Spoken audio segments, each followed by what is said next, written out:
the beginning, there was God, and God breathed upon the vast and empty space of the universe, and God created humanity. And humanity could choose whether to remain subject to the will of its creator, or to set out upon the path of destiny by the power of its own free will. And humanity chose free will. Humanity chose to guide its own path through the annals of time. And God gave humanity a light by which to steer. God gave it the knowledge of right and wrong, that it might follow a path that would lead it back to the truth from which it had set out. He gave it the concept of good and evil, and he said, "Follow in your heart the concept of good, for that is of me, and the path that follows, it will lead you back to me, and you will find yourself in heaven. But follow in your heart the concept of evil, and you will go further and further from me. For though I have created evil for your choice, evil is not of me. It is of Satan, who is the devil. It must for you be the enemy, so that yon do not follow him. For the path of evil will lead you to the devil, and yon will find yourself in hell." And hell is a place of darkness and misery and pain and anguish and hatred and violence and discomfort and unrest and unease and sickness and failure and death and futility and ignorance and malice and greed and envy and despair. And hell is a place where no man shall wish to be.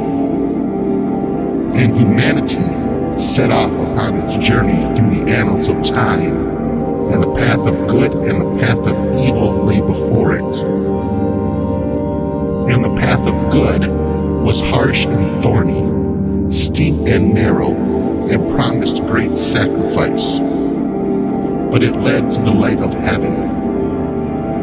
And the path of evil was soft and comfortable, gentle and easy, and promised great self-indulgence, but it led to the darkness of hell. And humanity felt the conflict of good and evil, discomfort now with the promise of joy to come on one side, and pleasure now with the promise of agony to come on the other.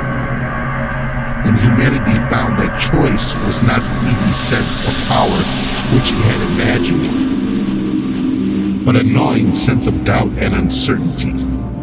For the power to choose is the burden of responsibility. There cannot be one without the other. Humanity had sought the power. Now it is saddled with the burden. But choice it had demanded, and now choose it must. To make no choice is to take the easy way and leads to hell. To pretend there is no choice to be made, it is to take the easy way and leads to hell. To accept the burden of responsibility and shoulder it is to take the hard way and leads to heaven. It is the beginning of the road that leads back to God. Humanity chose the road to hell. Humanity rejected the burden of responsibility that came with the power of choice. Each man put the burden on another. Each man claimed that another made his life for him.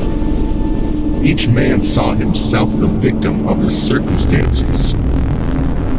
Each man saw his life as the sum total of the decisions of others and the hand of fate. And humanity's choice was manifested when each man blamed another for his misfortunes. For blame is the ultimate rejection of responsibility. Blame is the detonator of all evil. All sin stems from blame. All destruction stems from blame. Unless a man reals the need to blame, there is no destruction in him. Unless he reals the need to blame, there is no hatred in him. unless he reels the need to blame, there is no evil in him. And humanity chose to blame. Humanity felt the need to blame. Each man blamed another, who blamed him in return. Humanity began to pattern the future courses of history of the world on the basis of blame. Blame became the common factor in all events, and with it, humanity set out long ago the road to hell. And blame begets ignorance, because in order to blame, a man must know the power of his choice. Otherwise, he will know the scope of his responsibility. If he knows that he has chosen to suffer, he cannot blame his suffering on someone else. So humanity became blind to its own reality, for fear of having to bear the burden of responsibility, and for fear of seeing the full extent of its power to choose. Humanity told itself a lie, a monstrous lie that provided the escape from the burden it was not willing to carry. And therefore, it pursued the elusive comforts of the road to hell, ignorant of the nature of its choice and blind to the consequences. And blame gave birth to blame, and evil was spawned all over the face of the earth. And violence and hatred were born within the hearts of men, and were hoarded in the name of peace, to be released from time to time within the merciless destruction in the name of war. And the pattern of blame was handed down from generation to generation, so that all men lived by its code, and blame became the hallmark of humanity. And though men began by using blame to pass aside the burden of responsibility, soon they were ruled by blame. Their lives were dominated by it. It became a basic instinct of man to blame. He could suppress it, turn it upon himself, try to ignore it. It made no difference. His greatest need was to blame. And as his life became more worthless and corrupt from his pursuit of the road to hell, so he felt a greater and greater need to blame. There was so much more for which something or someone must be blamed. And so it is. Man has taken the road to hell and steers by the lodestar of blame. Sometimes his eyes are open for an instant, and he sees where he's going, but he cries, "We must not blame. We must all accept responsibility." But no one will listen. So he closes his eyes again and finds someone to blame for the lack of response to his appeal. Men will not accept responsibility, he sighs. And the waters close over his head once more. But there is no vision of the blame for what it truly is. Sometimes there is a vision of the consequences of blame. And there are many who say, we must not fight one another, so vast quantities of blame are suppressed, hoarded unconsciously, and built upon the lack of satisfaction through expression. Hatred is held in check, so that no violence is allowed to show above the surface. But soon the pressure of frustrated blame becomes too much. The dams burst, and violence erupts in war or riot or revolution or assassination. But no one asks the question why. Why deep down do we feel the need to blame one another, and thence to hate one another, and thence to destroy one another? So it goes on. And if we were to ask the question, why, no one would know the answer. It is buried too deep beneath the centuries. Many would reply. Many would find countless reasons, countless rationalizations, countless justification for humanity's compulsive need to blame. But no one would know the answer. Humanity has traveled too far along the path to be able any longer to look back and answer why it came this way. The true reason is long forgotten and cannot be recalled. Humanity has sunk too low for that to be possible. The cancer has taken hold, and man has trapped himself within the lies from which he blames. Nothing can save him now. So the end of the road has been reached, the climax of the easy way, a point from which there is no return. The devil has won. Satan has triumphed over man, and humanity is doomed. Man demanded the power to choose, and man made his choice, and nothing shall change it. For the time of the harvest is come, and the separation has already begun. The judgment of mankind is now. And the Lord Satan has done his work and is free from the burdens of the underworld, free to stalk the earth with the prowling fiend of hell beside him. Tempter no longer, for the time of sin is past.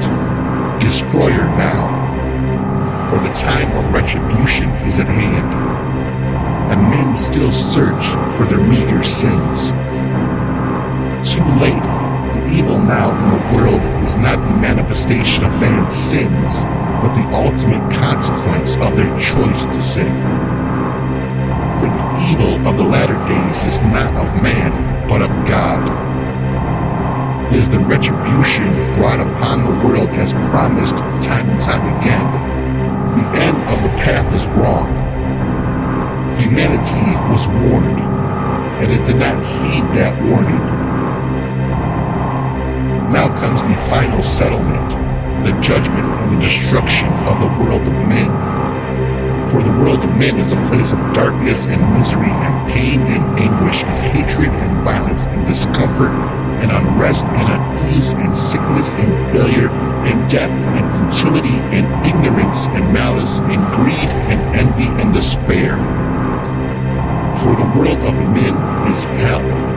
The earth is hell, and man has made it so.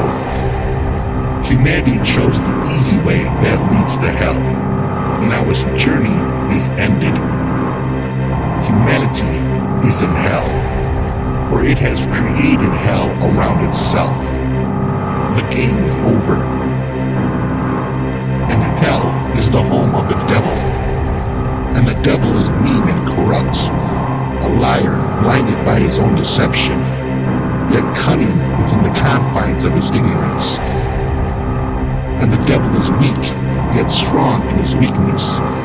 For the devil, by his cunning, can suck the strength from the truly strong and bring them down with him. And the devil breeds death, the death of the soul, and gives life to the torturous conflicts of the mind in which the soul has trapped itself. And the devil sustains whomever will maintain the corruption and decay which are his lifeblood. And the devil destroys all that promises to bring the spirit of purity and oust corruption. And the devil charms with a sweet facade which hides a treacherous heart. And the devil talks of love that leaves the scars of hatred in his wake. And the devil cries peace and brings war. And the devil speaks to glory and magnificent destiny, and leads deeper into the depth and degradation. And the devil is brimful of promises and so-called good intentions, yet behind him is a trail of abject failures and betrayal. And the devil is afraid, for he is steeped in evil. And as with all things, by his fruits shall we know the devil. And the devil's fruits are foul, bruised, and bitter, and rotten to the core. And the devil's home is hell. And humanity is mean and corrupt, a liar blinded by its own deception. yet cunning within the confines of its ignorance. And humanity is weak, and yet strong in its weakness, for humanity, by its cunning, can suck the strength from the truly strong and bring them down with it.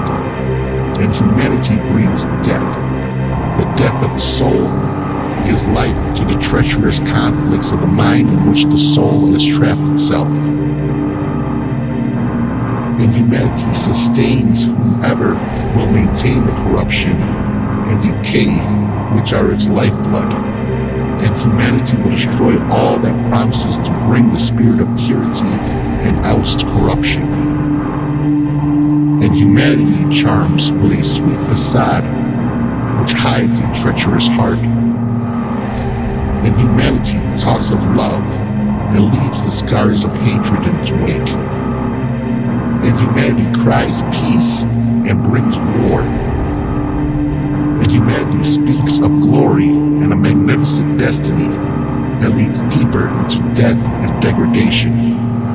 And humanity is brimful of promises and so-called good intentions, yet behind it is a trail of abject failure and betrayal.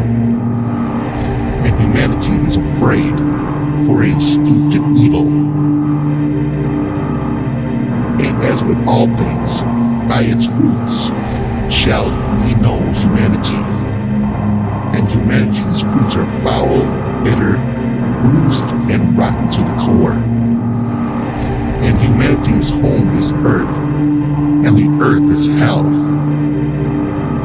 Satan is free, for his work is done. Satan is no longer the devil, for he has passed the poison on to that which chose to take it and become it. There is nothing more evil in the universe than man, for his world is hell, and he himself the devil.